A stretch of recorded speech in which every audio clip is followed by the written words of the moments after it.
जो आदेश होगा मैं उसको सर आंखों पे लेकर के चलूंगा।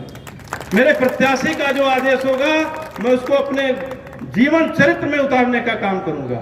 लेकिन जानते हो भारतीय जनता पार्टी में क्या है? भारतीय जनता पार्टी में मैं कार्यकर्ता था और सांसद जी सांसद थे। मुझसे बात करने के लिए वो इमीडिएटर खोज रहे थे। अगर कोई सांसद अपने कार्यकर्ता से बात नहीं कर सकता है तो चुनाव क्या लड़ेगा? ये तो आपको सोचना है। और नहीं तो अगर कह दीजिए, अभी आपको बता दूं, अगर उनको लग जाए कि दयाशंकर मिश्रा इसी चौराहे पर खड़े हैं तो विशेषरगंज घूम के दुबौलिया होकर के चले जाएंगे। वो रास्ता छोड़ देते हैं, उनका साहस नहीं है। और जब मैं बसपा से लड़ रहा था जब मैं बसपा से लड़ रहा था तो मेरे ऊपर जानते हैं क्या आरोप लगाया? पहले गए वो अनूप खरे साहब के पास, उन्होंने कहा कि एक पोस्ट करिए। उन्होंने कहा क्या? उन्होंने कहा आप लिखिए कि माननीय राम प्रसाद चौधरी जी से 5 करोड़ की डील लेकर के दयाशंकर मिश्रा बसपा से चुनाव लड़ रहे हैं। उन्होंने कहा यार सांसद जी, जो जिला अध्यक्ष आपको 14 में सांसद बना दिया और बड़े बड़े उद्योगपति उनके पीछे पड़े थे कि कुछ ले लीजिए, हमारा नाम भेज दीजिए, हमारी सदस्यता ग्रहण करा लीजिए, और वो तब नहीं डिगे। आप उनके लिए बात करने आए हो, आप बौखला गए हो, आप पागल हो गए हो। मैं ये सब नहीं कर सकता हूँ। लेकिन जानते हो इसमें जिला अध्यक्ष हमारा कैसा शानदार है? उनका पट्टू सीताराम है, वो जो कहेंगे वही करेगा। एक दिन यही प्रधान जी हैं यादव जी गोटवा के, मैं वहां बैठा था, उनके यहाँ मैं चला गया, वो हमारे मित्र हैं, मैं उनके चला गया, उनके यहाँ एंगेजमेंट था। हमारे जिला अध्यक्ष जी आए और जब उनको पता लगा कि अध्यक्ष जी वहां बैठे हुए हैं बसपा के प्रत्याशी, तो उसी ओवरब्रिज में अपनी गाड़ी अंदर कर लिए और जब तक मैं चला नहीं गया तब तक वो उस कार्यक्रम स्थल पे नहीं आए। ये उनका शानदार चरित्र है। इसलिए मित्रों, राजनीति में आप मान के चलिए, राजनीति में महेंद्र यादव जैसा व्यक्ति जिला अध्यक्ष होना चाहिए, जो सही को सही और गलत को गलत कह सके, ऐसा जिला अध्यक्ष होना चाहिए। मैं भी जिला अध्यक्ष था। मैंने अमित शाह जी के सामने जो कहा था मैं बताऊंगा नहीं कुछ, इसलिए कि किन परिस्थितियों में उनको टिकट मिला था वो मैं जानता हूं, हरीश दुबे जानते हैं और पूरा जिला जानता है। और किन परिस्थितियों में वो चुनाव लड़े थे ये भी आप जानते हो। और आज जानते हो 14 में जो भारतीय जनता पार्टी के कार्यकर्ताओं का चीरहरण कर रहे थे, जैसे आज जो है भारतीय जनता सपा के कार्यकर्ताओं को, मंत्री जी के लोगों को, प्रधानों के भट्टे में पानी डाला जा रहा है, उससे भी बड़ा तांडव करने वाले भाई राजकिशोर सिंह जी थे। इस क्षेत्र से विधायक थे, मंत्री थे, आप जानते हो ना। तो वो भी अब गले मिलाकर चल रहे हैं। एक दिन मैंने देखा कि दोनों लोग एक माले में जो है लसे हुए थे। हमने कहा एक तरफ लोकतंत्र का हत्यारा और एक तरफ लोकतंत्र का चीरहरण करने वाला, दोनों इकट्ठा हो गए हैं। पतन तो निश्चित है, उसी दिन पतन निश्चित हो गया जिस दिन लोकतंत्र के हत्यारों का एकत्रीकरण हो गया। इसलिए मित्रों, बहुत सावधानी बरतना पड़ेगा आपको, इसलिए कि सत्ता बहुत निरंकुश है।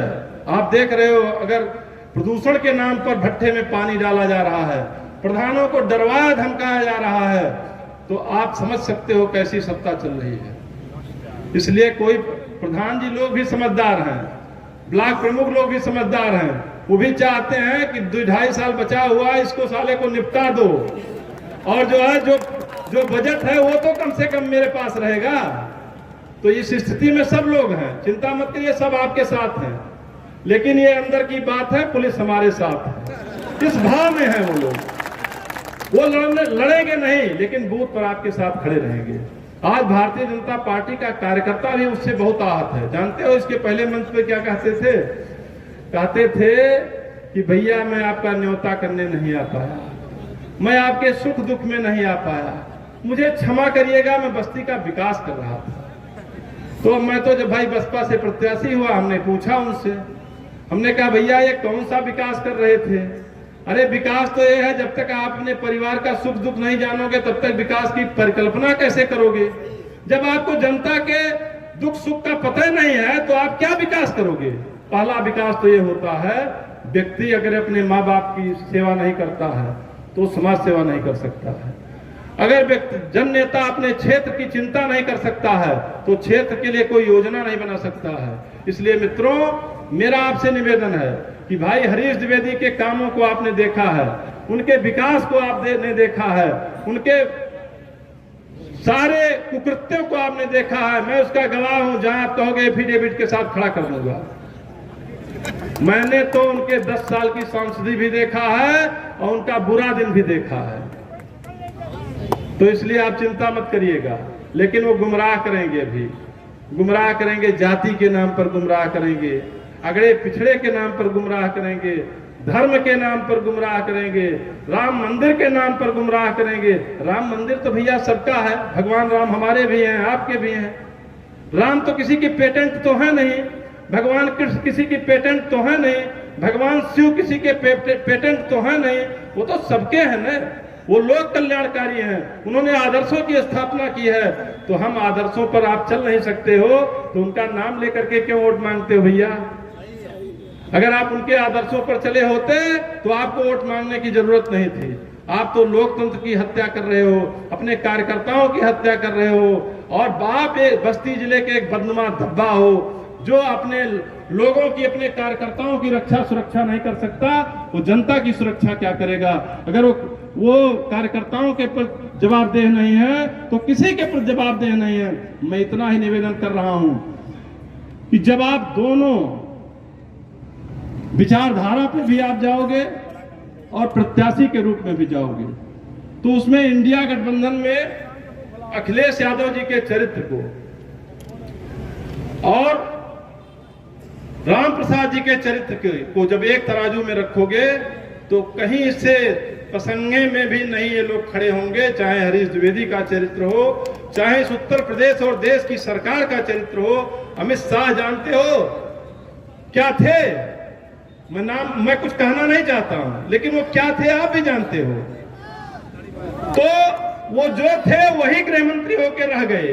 उन्होंने लोकतंत्र में विश्वास ही नहीं किया। वो अपने पद की गरिमा जो नहीं रख सकता है वो संविधान की रक्षा क्या करेगा?